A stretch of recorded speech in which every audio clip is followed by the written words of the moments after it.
bersama kami di debat kedua calon wakil presiden pemilu 2024. Kita akan lanjutkan segmen tanya jawab antar calon wakil presiden di segmen ini. Jika sebelumnya kita mulai dengan calon wakil presiden nomor urut 2 yang bertanya, segmen ini kita akan mulai dengan sebaliknya, yakni calon wakil presiden nomor urut 3 yang akan bertanya kepada cawapres nomor urut 2. Namun kami akan kembali mengingatkan kepada para calon wakil presiden untuk melakukan tanya jawab sesuai dengan tema debat malam hari ini, yakni ekonomi, kerakyatan dan digital, keuangan, pajak, pengelolaan APBN dan APBD, investasi, perdagangan, infrastruktur, dan perkotaan. Untuk itu kami undang kembali para calon wakil presiden untuk kembali menempati podium masing-masing. Kita dengarkan pertanyaan dari Cawapres 3 ke Cawapres 2. Sama rule-nya seperti tadi, Pak Mahfud. Waktu Anda kami persilahkan. 1 menit, silakan Bapak. Baik, terima kasih moderator. Anda mengingatkan agar kembali ke tema debat.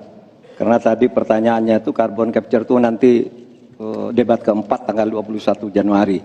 Tapi saya tahu itu kan untuk menghindari tidak adanya regulasi sekarang ini agar tidak lagi terjadi penggundulan karena food estate seperti yang terjadi. Saya sekarang mau bertanya dalam topik ini. Di dalam visi dan misi Anda disebut kalau rasio pajak dinaikkan menjadi 23%. Dalam simulasi kami, angka itu hampir tidak masuk akal. Karena pertumbuhan ekonomi bisa 10. Padahal selama ini pertumbuhan ekonomi 5-6 gitu. Itu kalau Anda bisa menaikkan rasio pajak sampai segitu bisa 10%. Lalu bagaimana Anda mau menaikkan pajak? Orang mau insentif pajak aja orang tidak ngambil. Terima kasih. Assalamualaikum warahmatullahi wabarakatuh. Waalaikumsalam warahmatullahi wabarakatuh. Silakan cawapres nomor urut 2 untuk menjawab, waktu Anda 2 menit. Prof Mahfud, yang namanya menaikkan rasio pajak dan menaikkan pajak itu beda. Satu, gimana caranya menaikkan penerimaan pajak atau menaikkan rasio pajak? Saya tadi sudah bilang di segmen sebelumnya, kita akan membentuk badan penerimaan pajak dikomandoi langsung oleh Presiden, sehingga akan mempermudah koordinasi dengan kementerian-kementerian terkait. Itu. Jadi DJP dan Bea Cukai akan dilebur jadi satu, sehingga fokus dalam penerimaan negara saja, tidak akan mengurusi lagi masalah pengeluaran. Lalu sekali lagi digitalisasi penting. Saya melihat di Kementerian Keuangan juga sudah menyiapkan, tapi mungkin aplikasinya masih pada tahap testing and enrichment. Kita melihat sudah ada core tax system yang akan disiapkan. Ini nanti akan mempermudah proses bisnis, mempermudah proses administrasi, memperbaiki pelayanan pajak. Misalnya sekarang nanti ketika sistemnya itu keluar, ketika kita akan melaporkan SPT tahunan, kita tidak perlu lagi mengisi dan menghitung karena sistemnya sudah pre-populated, sehingga tinggal klik, tinggal konfirmasi, selesai. Mempermudah. Lalu untuk masalah pertumbuhan ekonomi, Pak, tadi saya bicara masalah hilirisasi, bicara masalah investasi. Sekali lagi Pak, tadi saya baru bicara masalah nikel, kita belum bicara masalah tembaga, boksit, timah, tembaga, bioetanol, bioaftur, biodiesel. Oh, kita kalau serius ya Pak ya, kita benar-benar bisa menjadi raja energi dunia Pak. Tapi kita harus serius dan harus fokus dan harus ada keberlanjutan dan penyempurnaan. Matur nuwun Prof Mahfud. Harap tenang, kita lanjutkan. Kita beri kesempatan kepada Bapak Mahfud MD untuk menanggapi. Waktunya 1 menit, silakan ya, Bapak. Mas Gibran yang terhormat, apa sih perbedaan antara penerimaan pajak dan tax ratio? Anda bicara 23%, 23% dari apa ini? Kalau Anda bicara bahwa beda antara penerimaan pajak dan rasio atau tax rasio pajak. Kan kalau persen kaitannya dengan PDB. Apa 23% dari APBN atau apa? Kalau 23% dari APBN itu salah. Karena sekarang aja sudah 82%. Dengan tax rasio sekarang hanya 10,5. Sumbangan terhadap APBN itu 20%. Saya ingin tanya, 23% itu dari apa? 23% dari PDB atau dari APBN atau apa? Untuk menaikkan pajak. Hati-hati loh. Rakyat tuh sensitif kalau pajak dinaikkan. Karena kita sudah berkali-kali nawarkan teks amnesti, juga tidak jelas hasilnya. Kemudian teks pajak itu, insentif pajak sudah ditawarkan oleh pemerintah, benar tidak Pak yang mau? Karena diperas-peras juga jadi alat nego di kantor pajak. Nah oleh sebab itu ini harus jelas, 23% dari apa selesai. Silakan. Masih lanjut, silakan. Pak, yang saya klarifikasi tadi adalah tax ratio dan menaikkan pajak, Pak. Itu beda. Kita ini tidak ingin berburu di dalam kebun binatang. Kita ingin memperluas kebun binatangnya. Kita tanami, binatangnya kita gemukkan. Artinya apa? Membuka dunia usaha baru. Sekarang NPWP, yang punya NPWP ini baru 30%. Artinya apa? Kita harus melakukan intensifikasi dan ekstensifikasi. Saya tahu pasti pada negatif thinking. Kita tidak akan memberatkan UMKM yang di bawah omsetnya 500 juta. Pajaknya 0.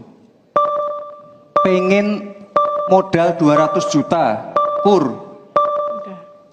tanpa agunan. Nggak ada yang memberatkan, Mbak. Terima kasih. Baik. Harap tenang, kita lanjutkan. Tenang, kita lanjutkan. Kali ini saya akan mempersilahkan untuk calon wakil presiden nomor urut 1 untuk memberikan pertanyaan ke calon wakil presiden nomor urut 3. Bapak Muhaimin Iskandar, waktu Anda untuk bertanya adalah 1 menit. Saya persilahkan. Terima kasih Pak Mahfud yang saya hormati. Pemasukan negara itu salah satunya adalah dari kepemilikan lahan yang luas. Banyak kepemilikan lahan yang berlebihan. Akumulasi kekayaan hanya di segelintir orang dan selalu menjadi topik yang belum pernah selesai sampai hari ini. Pertumbuhan ekonomi yang tinggi hanya dinikmati oleh segelintir orang karena akses kepemilikannya juga terbatas. Pemerataan menjadi kata yang tidak bermakna. Maka saya ingin pendapat Pak Mahfud, bagaimana mewujudkan keadilan sosial dimulai dari pemerataan kepemilikan tanah, akses dan lahan. Karena kalau sampai hari ini begitu, maka tidak akan pernah ada kemampuan rakyat untuk mengakses modal ekonomi. Terima kasih. Baik, silakan Pak Mahfud untuk menjawab. Waktu Anda untuk menjawab 2 menit, kami persilakan Bapak. Caimin, itu diskusi sudah lama. Sejak zaman Bung Karno itu dulu mengeluarkan undang-undang land reform, redistribusi lahan itu tadi. Yang sampai sekarang itu tidak jalan meskipun undang-undangnya masih berlaku. Kenapa? Lagi saya katakan, ini pada aparat, pada kedisiplinan kita, pada penegakan hukum kita. Itu masalahnya sebenarnya. Coba sekarang ini, kalau data yang pernah saya dengar dari Pak Prabowo beberapa tahun lalu, 1% penduduk menguasai 75% lahan. 99% penduduk berebut mengelola hanya 20% lahan sisanya. Memang timpang. Oleh sebab itu upaya-upaya pemerataan itu harus terus dilakukan. Nah caranya, saya sebelum masuk ke caranya tadi, caranya tentu kita lihat fakta yang ada di lapangan. Betapa sekarang ini banyak lahan itu diperoleh secara kolusi yang tidak jelas. Saya pernah dikritik, Pak kenapa ini pemerintah ini sekarang kok lahannya tidak jelas, diserahkan ke orang semua, rakyat tidak kebagian. Saya tanya, mana daftar lahan? Saya minta ke Kementerian Pertanian. Oh ini dibuat tahun sekian, ini tahun sekian, ini tahun sekian, tahun sekian. Saya tahu di mana masalahnya dan siapa yang membuat ini. Ini yang harus ditertibkan. Apalagi sekarang lahan-lahan ini tiba-tiba diduduki orang. Diduduki orang sampai puluhan tahun, negara diam aja. Bahkan mau diberi ampun. Kemarin itu, diberi pengampunan pajak. Saya bilang, ini harus pidana, masuk. Gitu. Dia menguasai tanah 22 tahun, tidak bayar pajak, lalu diberi ampun, asal mulai baik-baik, kembalikan seandainya pajak. Tidak bisa, saya bilang. Nah sekarang, dia ini sudah masuk pidana dan sudah inkrah. Nah itu saya kira jalan yang keluarnya itu kedisiplinan kita menegakkan aturan. Itu saja saya kira jawaban yang menurut saya simpel dan tepat. Selesai. Baik, silakan Pak Muhaimin untuk Harap tenang, memberikan tenang. Kita tanggapan dari jawaban Pak Mahfud tadi. Terima kasih. Yang disampaikan Pak Mahfud kurang satu hal saja, yaitu harus ada political will, kemauan politik yang sungguh-sungguh, sekaligus memanfaatkan instrumen hukum yang memadai. Saya ingat debat Pilpres 5 tahun yang lalu, ada komitmen untuk membagi lahan dengan menggunakan land reform dengan istilah, menurut waktu itu kita istilahkan dengan distribusi kepemilikan lahan. Sehingga yang ingin saya tegaskan dari jawaban Pak Mahfud tadi adalah instrumen hukum harus dipakai secara optimal, diikuti dengan kemauan dan kesungguhan politik, bukan hanya retorika politik. Oleh karena itu agar tanah-tanah yang dikuasai oleh segelintir orang terdistribusi dan rakyat ikut menikmati, terutama untuk lahan-lahan pertanian yang lebih produktif. Terima kasih. Silakan langsung ditanggapi Pak Mahfud, waktu Anda. Ya, memang begitu kan, dari program yang kami lakukan, kita akan melakukan redistribusi tanah. Dulu dalam 5 tahun terakhir ini bahkan ada kan pembagian tanah untuk rakyat agar merata. Lalu ada 1 juta sertifikat. Setahu saya 1 juta sertifikat itu memang sudah dibagi, tetapi itu untuk mereka yang memang sudah menempati tanah itu. Menempati itu lalu diberi sertifikat. Lahan yang lain itu belum dibagi terhadap orang yang belum punya. Nah itulah yang akan kita kerjakan besok dalam rangka redistribusi tanah itu. Itu betul Pak Muhaimin, betul 100% bahwa masalahnya political will. Di antara political will yang paling penting itu adalah penegakan hukum. Political will untuk menegakkan hukum itu adalah kuncinya. Aturannya semua sudah ada, tapi kemudian bocor di mana-mana, tidak jalan di mana-mana. Banyak tanah orang tidak pernah dijual, tiba-tiba dirampas orang lain dan dia tidak berdaya. Nah itulah masalahnya, Cak Imin. Selesai. Tuntas. Terima kasih. Kita lanjutkan. Tenang. Tenang. Kita lanjutkan. Sekarang adalah waktu untuk Cawapres nomor urut 2 bertanya dengan Cawapres nomor urut 1. Bapak Gibran Rakabuming Raka, Anda dipersilakan untuk bertanya kepada Bapak Muhaimin Iskandar. Waktu bertanya 1 menit, saya persilakan. Baik, terima kasih. Karena Gus Muhaimin ini adalah ketua umum dari Partai PKB. Saya yakin sekali Gus Muhaimin paham sekali untuk masalah ini. Bagaimana langkah Gus Muhaimin untuk menaikkan peringkat Indonesia di SGIE? Terima kasih. SGIE. Cukup Bapak? Bapak Gibran cukup? Cukup. Baik, silakan. Bapak Muhaimin untuk menjawab, waktu Anda menjawab 2 menit, kami persilakan. Terus terang SGIE saya nggak paham. SGIE itu apa? Tenang. Stop. Ada lagi pertanyaan atau ini waktu Anda untuk memberikan jawaban, waktunya 2 menit. Oke. Kalau Anda menggunakan untuk bertanya, waktu akan habis. Tidak apa-apa? Tidak apa-apa karena Oke. saya tidak pernah mendengar istilah SGIE itu. Siap. Waktu Kami persilakan. di stop, kita alihkan ke Pak Gibran. Waktu Anda 1 menit. 1 menit.